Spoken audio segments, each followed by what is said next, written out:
Hello everyone, my name is Rachel. Welcome back to my channel. Today I am here to bring you guys my end of March reading wrap up. I have, I believe, 11 books to talk about today.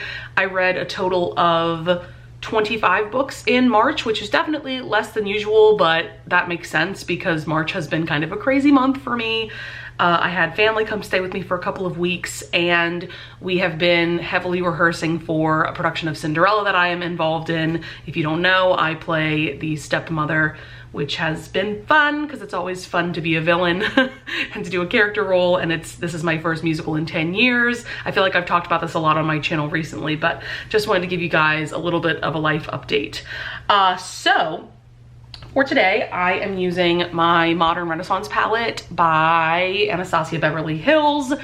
I remember when I first got this palette, around the time that it came out, which I think was a few years ago, that like this was the only palette that I used. I am just obsessed with the color palette. It is like perfect for spring, and so I thought I would bring this palette back because it is March after all.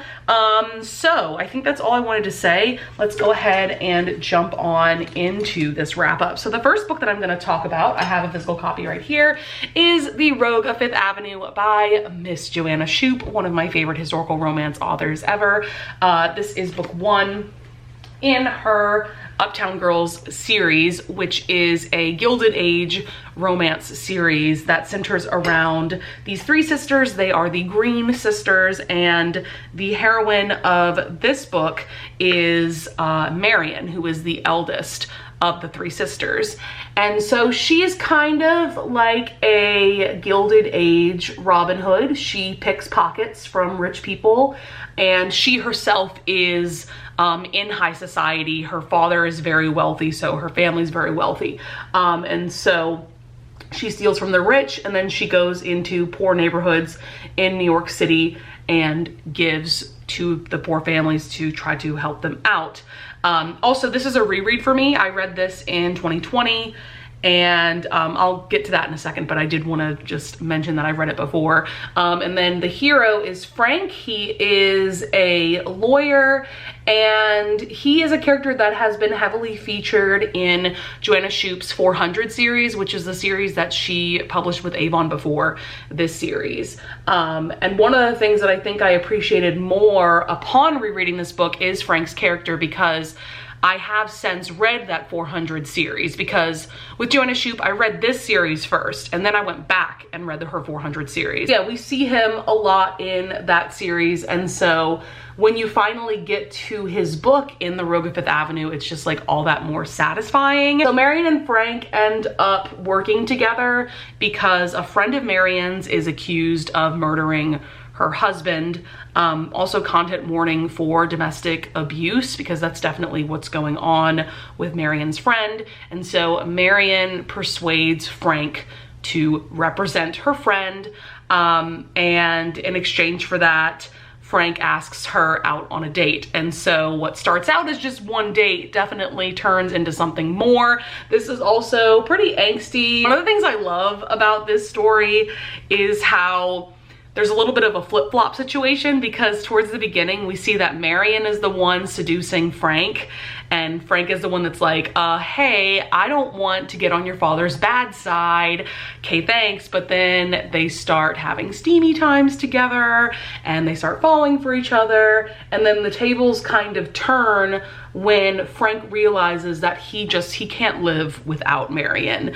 But then Marion is more reluctant because of circumstances, and I just love that like flip-flop that happens between the two of them. Yeah, this is like the perfect amount of steam and angst. If you've read this book, all I want to say is the billiards scene is pretty awesome. And I remember that that was a scene that like lived in my head rent-free from the first time that I read this book. So yeah, I'm just so glad that I reread this, because I gave it 5 stars upon reread. I am just obsessed with Marion and Frank. I am planning on rereading the other 2 books in this series very, very soon, because it's like top tier Joanna Shupe. So next up we have quite a different book. This is Parachutes. Let's see if this will stand up. by Kelly Yang. So this is a YA book. It's a YA contemporary. This centers around our two main characters, Claire and Danny. So this story centers around the concept of parachutes, which that is a term that I had never heard about before reading this book. So for one thing, I'm really glad that I read this because I just learned so much. They're called parachutes. Teenagers dropped off to live in private homes and study in the United States while their wealthy parents remain in Asia. And so Claire, one of our main characters, is a parachute. She is coming to go to this elite high school in like the LA area. So then we have Danny, our other main character, who is born and raised in the LA area. She also goes to this elite high school, but she is a scholarship student. Her and her mother are definitely struggling financially. Both her and her mom have to work for a maid service company to make ends meet. So then Claire ends up coming to live with Danny and her mother because Claire's parents are willing to pay like a couple $1,000 a month just for Claire to like rent out one of their bedrooms and stay with them. So given how much, you know, Danny and her mom are struggling financially, they happily agree. Well, Danny not so much, but her mother happily agrees to have Claire stay with them. And so it just kind of goes on from there. I feel like this kind of starts off as like a Gossip Girl-esque story mixed with like Crazy Rich Asians, because people like Claire who are parachutes, they are very, very wealthy. I mean, there's a reason that their parents are able to afford to send their children to the United States to study. Like clearly these people have a lot of money. And so like I said, while this book definitely starts out kind of like Gossip Girl, kind of like Crazy Rich Asians, by the end of this book you really feel the punch that it packs. Definite content warning for sexual harassment and rape. Something about this book is that it made me truly realize how vulnerable these kids are. They're kids, they're teenagers, you know, coming to here, and they really are all on their own. And even though the school says that they're supporting these kids and, you know, they care about their safety and all of that, like these kids are so vulnerable, especially to the people that they're staying with. So I adored the writing. Oh my goodness, Kelly Yang can write. Oh my God, it was just stunning writing. And I loved Danny and Claire's very layered relationship, because when Claire first comes over to stay with them, you know, and they're going to the same school and all of that, and they're having these very like different experiences, you see that sometimes they're enemies, sometimes they're kind of friends. You know, there's a lot going on. It gets very messy between the two of them. But by the end, you get to see them truly come together and truly become friends over shared experiences. There's also a phenomenal author's note that Kelly Yang includes at the very end of the novel that I highly, highly, highly recommend reading if you've read the whole book, because it really opens your eyes about like Kelly Yang's own experiences. She goes into when she was, I think she went to law school at Harvard, if I'm not mistaken, and she had an experience kind of similar to what happens to Claire in the book, having to do with the content warnings that I mentioned earlier. And so this is just phenomenal. I can't wait to read more from this author. I believe this is her only YA book at the moment, but I know that she is publishing another YA book soon, and I've heard phenomenal things about her middle grade books. Next up we have The Spinster and the Rake by Eva Devon. I was really looking forward to this one because it's a historical romance that has neurodivergent representation. We have Edward, our hero, who is a duke, who is definitely on the autism spectrum, although of course that wasn't something that people in the Regency era knew about or talked about. It's just you can tell by his behavior and the way that his mind works when we're in his point of view. And so let me just say, first off, the title is not the most accurate, because I don't think that Edward is all that much of a rake, and I don't really think that Georgiana, our heroine, is all that much of a spinster, but whatever, I'll let it slide because I still really enjoyed this book.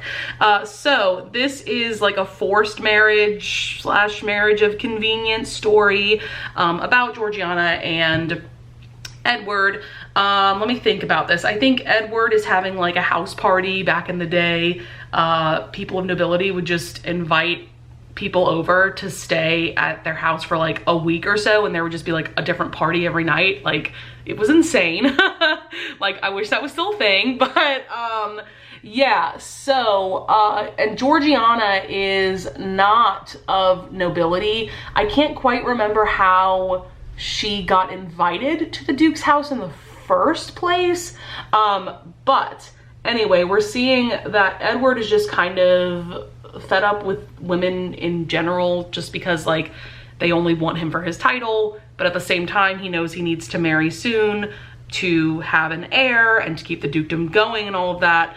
And so he meets Georgiana because she's just like hanging out in his study, I think, study / library, because she's just like sitting in his desk chair reading a book, and he's like, what the hell are you doing here?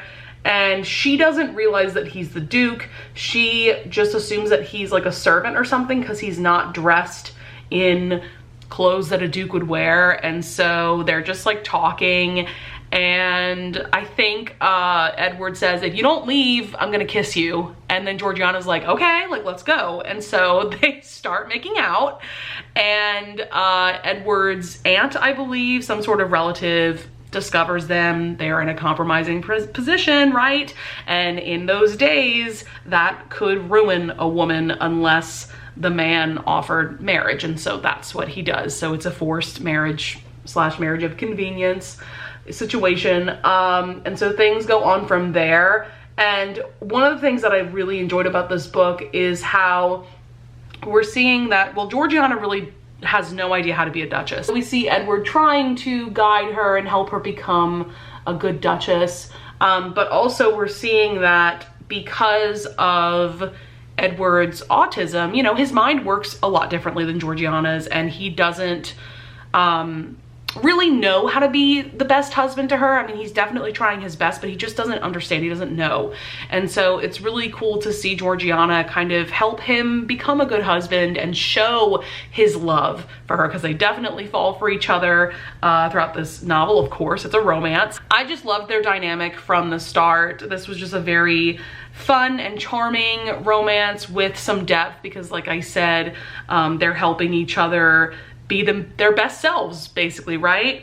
And what else did I say? Yeah, they're just very lovable characters. So I ended up giving this 4.5 stars because the plot does go in a direction towards the very end. And I will say, at least it's not a third act breakup or anything like that, but there's a situation with Georgiana's family that Edward has to help them out. And I just didn't really care all that much, so I gave it 4.5 stars. But if it weren't for that kind of like odd direction of the plot, I probably would have given this 5 stars, because yeah, I had such a good time with this one. I really enjoyed Eva Devin's writing. I think the second book in this series is set to come out really soon. All right, so next up we have Savage Lover by Sophie Lark. This is book 3 in her Brutal Birthright series. This is a mafia romance series, and I was really looking forward to this book just because I really enjoyed the first 2 books that I've read in the series, which was Brutal Prince and then Stolen Heir. This one is about Camille and Nero. Nero is a part of this mafia family, or mafia families, that this series centers around, and then Camille definitely has nothing to do with the mafia. But we're seeing that she's struggling a lot. Her father's very sick. She is working as a mechanic in his auto shop. And so one of the things that I really enjoyed about this romance is how much both Camille and Nero love and appreciate cars. That's one of the things that they bond over throughout. So yeah, it's kind of an unlikely romance between these 2 people, because they're definitely from 2 very different worlds. I really don't have much to say about the plot, because then it starts centering around this like bank heist that Nero is involved in, and that's like the big critique about this book. I gave it 3.5 stars. I still liked it for what it was, but we didn't get enough romance. Like, I loved Camille and Nero. Like, the scenes that we got between the 2 of them are fantastic in my opinion, but this book just focuses too much on this bank heist plot, and I feel like it's just a weak plot that I just didn't care all that much about. Like, it was fine, you know, it was just fine. So yeah, I ended up giving this 3.5 stars, like I said. I'm really, really excited to continue on with the series though, just because I've heard amazing things about the rest of the books of this series. I feel like this is probably, from what I can tell from reviews, this is probably Sophie Lark's weakest book. Next book I have is This Song Will Save Your Life by Lila Sales. That's how the audiobook narrator pronounced the author's name. To me, it looks like Layla, but apparently it's Lila. So this is a YA book that has been on my TBR for years at this point, mainly because of Emma from Emma Books. She is primarily a YA booktuber, but I've been following Emma since I first got into booktube back in like 2018. So from what I understand, I think this is one of Emma's favorite books of all time. She just talks a lot, or she used to talk a lot, about how much she related to Elise's story. So just to tell you the basic premise, we have Elise, like I said, our main character, and she's a high school student. I believe she's 16, and she's just desperately wants to fit in with the popular kids, which is something that I'm sure a lot of us can relate to, myself included. There was a time in middle school especially where I was trying to get into student council and all of those organizations because that's what the popular kids were involved in. But I mean, I definitely got to a point where I accepted my place in the social hierarchy. So Elise tries to get in with the popular crowd. It fails miserably. And so then content warning for suicide ideation and self-harm, because then she decides that she is going to kill herself. And what was very odd about that is that she was very nonchalant about wanting to kill herself. I just felt the tone to be very weird, and maybe there are people that view suicide that way, but it was just an odd choice for the author to make for this character. I don't know, it was just like very weird. And so she's planning her suicide, and then there's even passages where Elise is harming herself. So that's why I also mentioned content warning for self-harm. So yeah, so then that happens. She doesn't end up killing herself, but she does end up in the hospital from an attempt. So then after a while, she returns to like her normal life of school and home and all of that. And then she just kind of stumbles upon this like underground dance club, and she falls in love with DJing and like dance music, you know, like EDM. And so then the story just kind of goes on from there. So for the most part, I did like this, but the suicide stuff was just very weird. And then there's also like a storyline having to do with Elise kind of getting into a relationship with like a 20-year-old when she's 16. But that's not all that problematic because it's not written to be as if it's okay. It is definitely written to be like, uh-oh, like this isn't good that Elise is getting involved with a 20-year-old. So yeah, like would I recommend it? Yes, because I do think it offers something unique to the YA genre, but just like know that there's some weird things going on in the story that I still feel very conflicted about. Next up, we have Desperately Seeking a Scoundrel by Elisa Braden. This is book 3 in her Rescue from Ruin series. I was really excited about this book because we are finally getting Colin's story in this one. So in the first 2 books of the series, we've seen that Colin, he's not necessarily a villain. I wouldn't go that far. However, he is definitely someone that has done some terrible things in his past. We see some terrible things that he's done in both books 1 and 2 of the series. And so I was very excited to see him get this redemption arc in his own book. And so essentially he ends up in this random country village. He was kidnapped by these really terrible people that are just after him. He escaped. So now he's just kind of hiding out in this village. Also, he's very gravely injured. So he's trying to recover from those injuries. And so Sarah, our heroine, is the one that takes him in and tries to, you know, nurse him back to health and all of that stuff. Meanwhile, she's dealing with her own stuff because there is this man in their village that is desperately trying to marry her, but he's a terrible man and she does not want to marry him. And so but this man is just very, very persistent, and so she ends up telling the whole town that she's actually already engaged, and it's to Colin, this man that she has been nursing back to health. And so things just go on from there. I really enjoyed seeing Colin get this redemption arc, and I liked that the story, at least the first part of the story, focused on him being away from London, because London is where he did all of these bad things, and there's just a lot of baggage between him and his family. And so it was kind of nice to see him get away from that environment and see him be in this village with Sarah. And Sarah also works with like this girls' school, and so it's like really adorable. There's this scene where Colin teaches all of the girls how to waltz. Like, there's just some really cool scenes in this. I didn't have much to say about this, but I thought that it was a sweet and sexy romance with a dash of angst.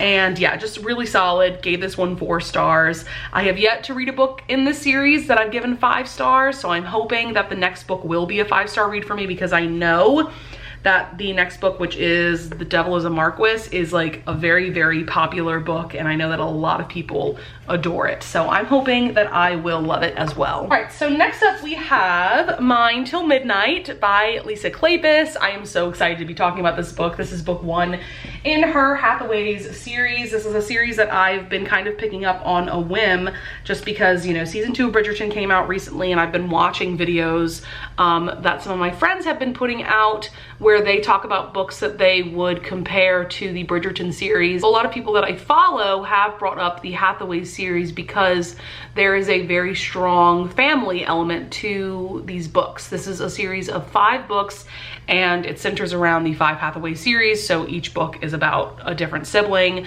And so this one is about Amelia. She is the eldest of the Hathaways, I believe.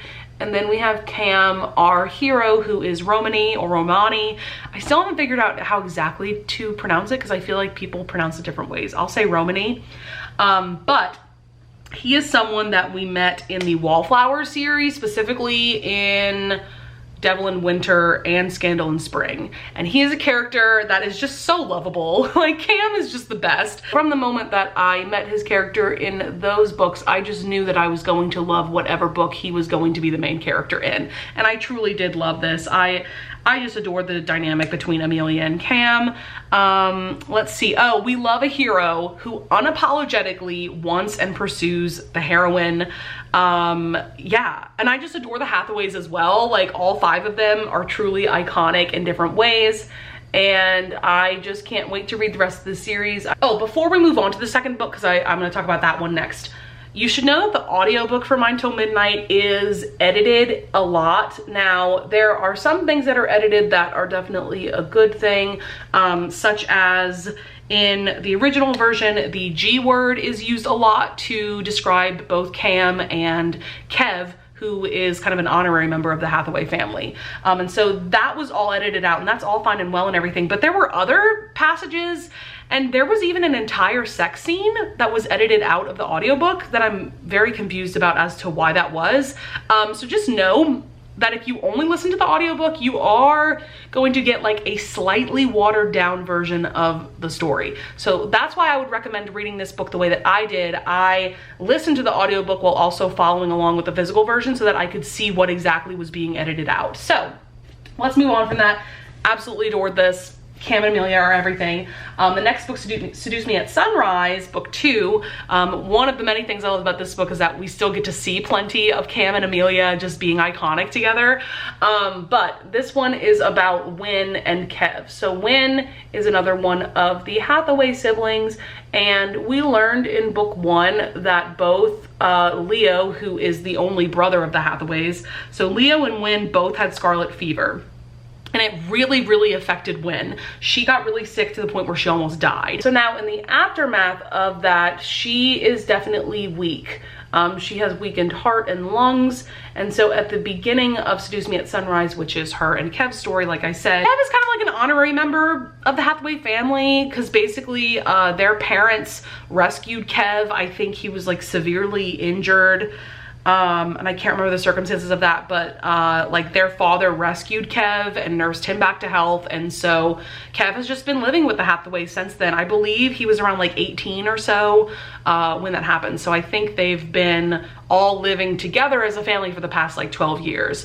So now it's present day, Wynn is going to Paris to get treatment from this like holistic doctor who is going to help her with her weakened heart and lungs and all of those things. And so we've seen over the past 12 years that Wynn and Kev have loved each other like the entire time.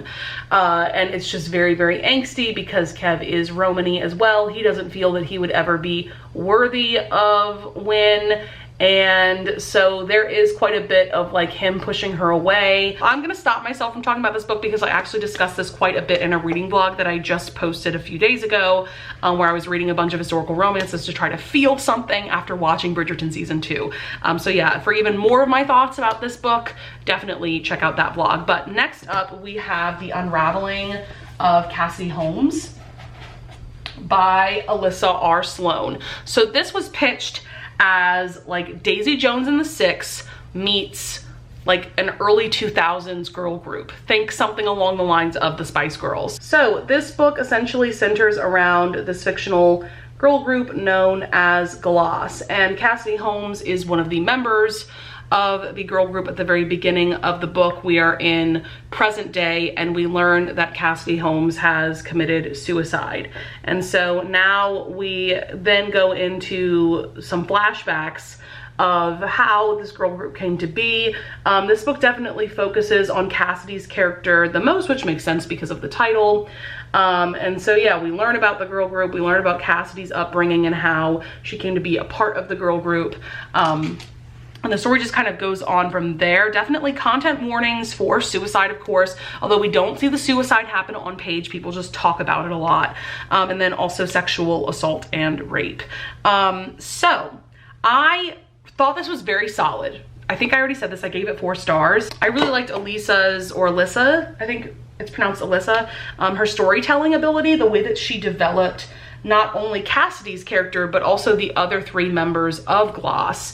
And so we get insight into like their background as well. And it time jumps from Cassidy in the past to the other 3 members in the present and how they're dealing with her death and how they are dealing with life now that they are no longer as big of a deal as they were in the early 2000s when they were still all together. Because we learned pretty early on that Cassidy left the group in, I believe, like 2002. And so because of Cassidy leaving, that really dissolved the group as a whole. And so yeah, we get insight as to how like the other 3 have moved on since then, and you know, different things like that. So I thought it was just really solid, though I do think this book could have used more depth. I do feel like that some of it was just a little surface level.